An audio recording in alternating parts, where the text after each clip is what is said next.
Hey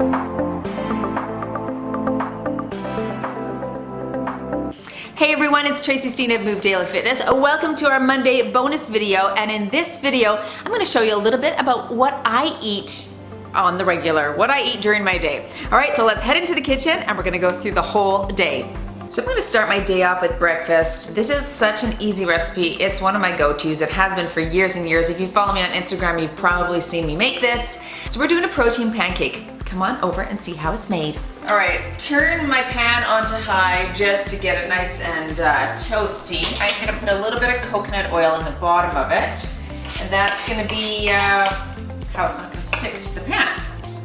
All right, so in my cup, I'm gonna put 1 full egg. See how easy this is already? And a white. Now you could use 2 full eggs, I don't care, you do whatever you want. You could also use just egg whites. But there is protein in the yolk as well, and of course studies show that the yolk is not as bad for you as we once thought in terms of cholesterol. Okay, and sometimes people don't like to waste the yolk like I just did, so you do whatever you like. All right, in my bullet still, I'm doing a little bit of cinnamon. Love that flavor. A bit of Mexican vanilla. Who doesn't love to grab a bottle of that when you're down south? Okay, and I just put like a little splash in, not much at all.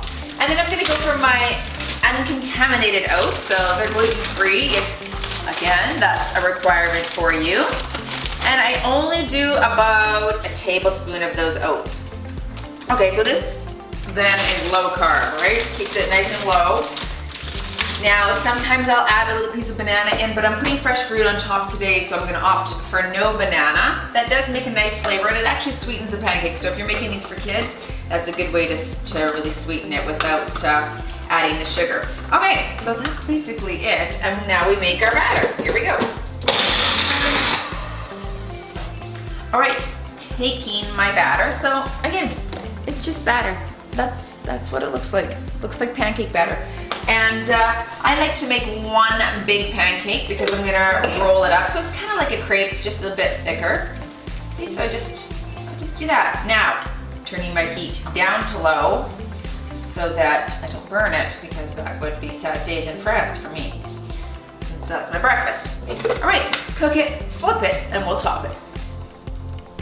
All right, I'm topping mine with a little almond butter and then my fruit. I may put a little bit of maple syrup on because I didn't use the banana in. So sometimes if I use the banana, then I don't sweeten with syrup, but sometimes I want a little bit. What, like 1 teaspoon? That's not gonna break the bank, is it? Okay, let's flip this over. Fingers crossed. Whoops, see, I missed the pan right there. But you know what, you just pull it back. There. All right, you see what's going on there? How easy is that? So just put that on my large plate.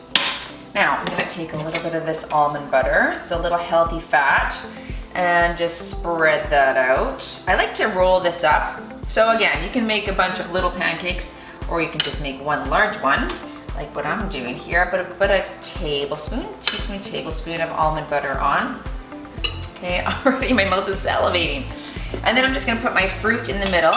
Now, I was out of fresh fruit, so this is frozen from a couple weeks ago. I didn't want my blackberries to go bad, so just stick them in the freezer. A couple blueberries in there, and now you just roll it, okay? So I just kind of like this, rolling. Now, doesn't that look lovely? So sometimes I'll just take a dollop of Greek yogurt if you have it, or you can make some coconut cream and just top that, a little bit more cinnamon, berries, a drizzle of maple syrup. Now you could do regular maple syrup or the sugar-free from ED Farms, Walden Farms, lots of different syrups that you could use. Okay, so that's my breakfast. Now I'm gonna go and eat it. Okay, breakfast is over. I'm heading to the gym and we're gonna do a little snack after the gym, so I'll be sure to show you what that is. And let's go ahead and work out. Okay, I got home from the gym. I did a few errands after my workout. I was gonna have a snack, but I wasn't that hungry. So now I'm going right into lunch. Now, here's one of my adages too, like eat when you're hungry, stop when you're full. I remember having this client who was struggling with obesity, and we had put her on like a 5 smaller meals a day plan. And she would say to me, oh, I'm so full, I can't even fit my third, fourth meal in, I'm just trying to shove it in. I'm like, that is so counterintuitive. Don't eat if you're not hungry. Like that kind of hopefully just makes sense. So make sure that you listen to your body, and that's like paying attention. So I wasn't hungry. I don't want to go much longer than 3 hours in between, but I was about 3.5 hours, and now I'm back here ready for lunch after a good workout. Okay, so this one's really simple, and I know I had eggs for breakfast. I typically wouldn't eat 4 eggs in a day every day. I might switch that up because I might have something different for breakfast. Maybe some Greek yogurt or some oats with protein powder, that sort of thing. But I just have these ingredients, and this is what I'm having today, so that's what you're watching. Okay, so in a bowl, I'm just gonna make a single serving, but of course you could double this, triple this to make it good for the family. I'm putting about 1/4 of an avocado in there, just chopped up. What do you do with that other part of the avocado? Well, you take your trusty handy dandy beeswax paper. Have you seen this? It's so fantastic. And I just wrap it around there. I mean, it doesn't look pretty in the fridge. Give it a little twist. And that's what I'm putting in my fridge, just like that. See? No waste. I like that. All right. If you want to order that, click the links below. I have it there. Take 1 hard-boiled egg. So I'm just going to do a fine dice on this. The other day, I tried to boil eggs, and actually was in the other room, and then someone called, and I forgot to put the timer on. So in my mind, I'm thinking at least 9 minutes has passed. And so I came out, okay, in the bowl it goes.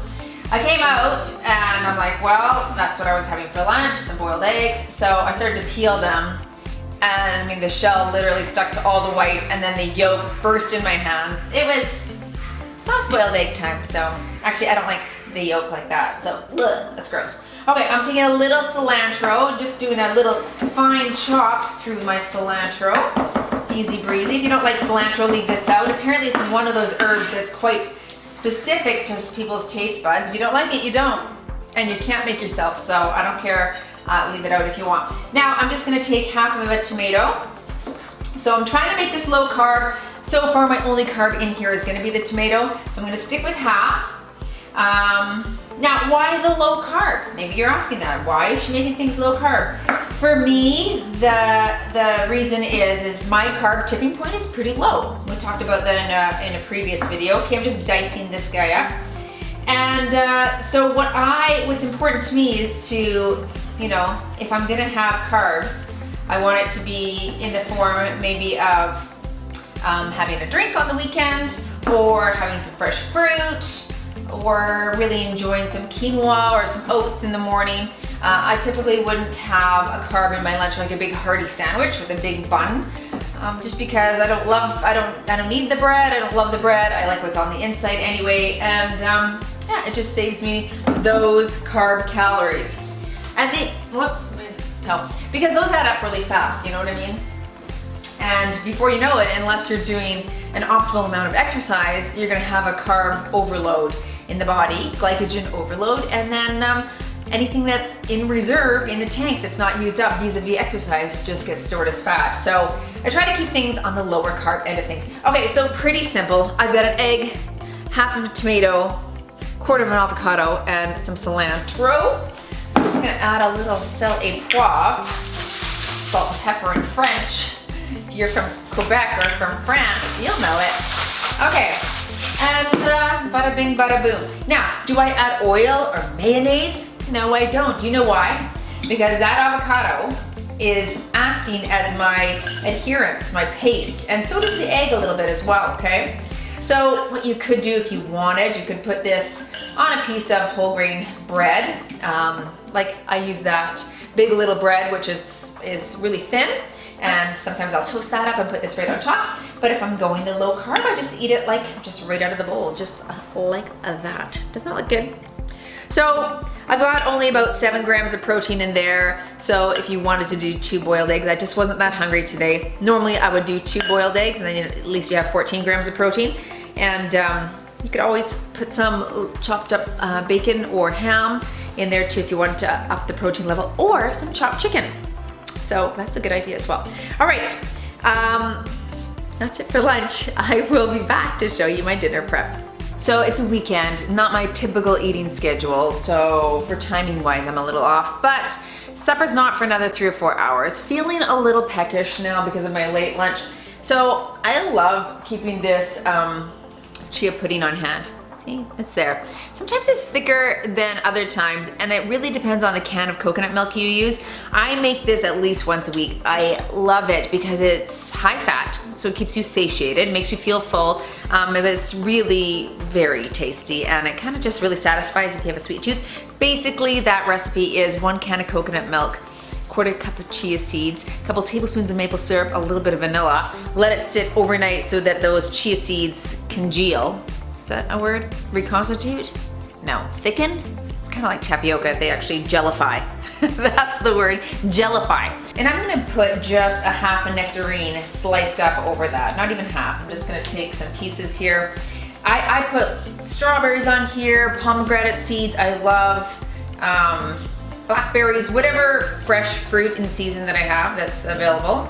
I'm gonna just put that on there, like that. And then a little crunch, gotta love my crunch. This is all I have for pumpkin seeds left, is basically 1 tablespoon. So I'll sprinkle that right over top. I'm gonna have that today with my cucumber chill soda water. I'm digging this. Such a great fun flavor and 0 calories, and it's just like, look. Tastes like cucumber, and I just love it. Anyway, okay, so that might be my snack. Just look at that little delightful, see, I'm having a little pudding, and healthy, and tides me over till the next meal. All right, getting ready for dinner here. This is one of the easiest things that I make. I love this dish. If you follow me on Instagram, I made it just a few weeks ago and posted it on my story, but it's super simple because it kind of accommodates every picky eater in the family because you can put whatever you want in it. I'm making a Mexican bowl, okay? This is Quentin's favorite dish of all time. Piper loves it too, and the boys will eat anything, so hey. It's really a combination of chicken, fresh vegetables, whatever, you know, garden vegetables you like. I put beans, rice, and corn. So those are my carbs, but if you want to go low carb, then you just pick all the veggies and the chicken and you're good to go. Okay, let me prepare this and I'll show you how to put it together. Okay, starting with my chicken, I'm just gonna pan fry it.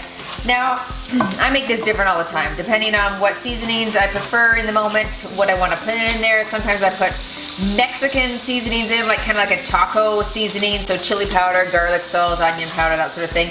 Today I'm just doing garlic, salt, and pepper because that's what I want to do. I really want to taste the chicken and the dressing with all the other fresh flavors, so that's that. I've cooked up my 1 cup of whole grain rice, okay, so that's just gonna sit there. Actually, I like to serve this room temperature, so I'm gonna leave the lid off and let that cool. So tomatoes, cilantro, brown rice, beans, corn, red onions, cucumber, red pepper. I tried to chop the avocado. It wasn't ripe, even though it had a ripe sticker on it. How dare they? And now I'm sad I have to go get an avocado for dinner here. Hey, and then I keep the chicken separate, just cause meat and such. And then I also make, to go with it, a little vinaigrette. I had some left over from the other night. So it's the recipe's all below, so you can check that out, what I put on top. But anyway, again, so right here you have carb in the rice, carb in the beans, carb in the corn, okay, and the vegetables as well. So if you're aiming to go lower carb and you kind of want to watch that carb tipping point, I would probably pick one or the other, the beans or the rice. And I'd probably pick the beans because they also have a great amount of protein in it. Probably leave the corn out, and then everything else is a go with a good amount of chicken on top. So good. Well, there you go. There's an example of some of the things I might eat in a day. Now, hey, if I happen to throw a handful of chocolate chips in there, that's also okay, and sometimes I do that. You know, it's all about balance. I don't like to restrict anything really from my diet because then it just makes me crave it and want it more. So what I do is, again, that 80-20 principle, 80% of the time or throughout the whole week, I eat super clean. In fact, all of our meals are really, really healthy because I love the taste of vegetables, I like lean protein, I like healthy carbohydrates. So they're always gonna be healthy. I mean, once in a while when we're in Rome, I might have pizza, you know, or something like that. But typically that stuff doesn't make me feel really great, so I tend to stay away from it anyway. My vice is the sweets, right? So if I can make something like that chia pudding that kind of takes the edge off and gives me a healthier version of something that's sweet, then that's a great idea for me. So yeah, I hope you like this video. Let me know in the comments below if you want to see more videos like this, if this is helpful for you. Normally we do all the workouts together, right? But changing your body composition is also about nutrition. That's the biggest part, right? It is paramount. So make sure that you go ahead and move daily in your nutrition today. All right, that's it for now. I'll see you in the next video. Let me know your comments below. And hey, also below you can find that beeswax wrapping paper. That beeswax saran wrap that I used for that avocado that wasn't wrapped. All right, see you in the next video. Right there. Oh, that's so gross. Oh, that is so gross. My daughter always says that I have hair in the food. Ugh, whoopsie. Score. Oh, come on, seriously? How the, what? Oh, that's hard. It's good, Max. Really good. Don't worry, you can lick the bowl.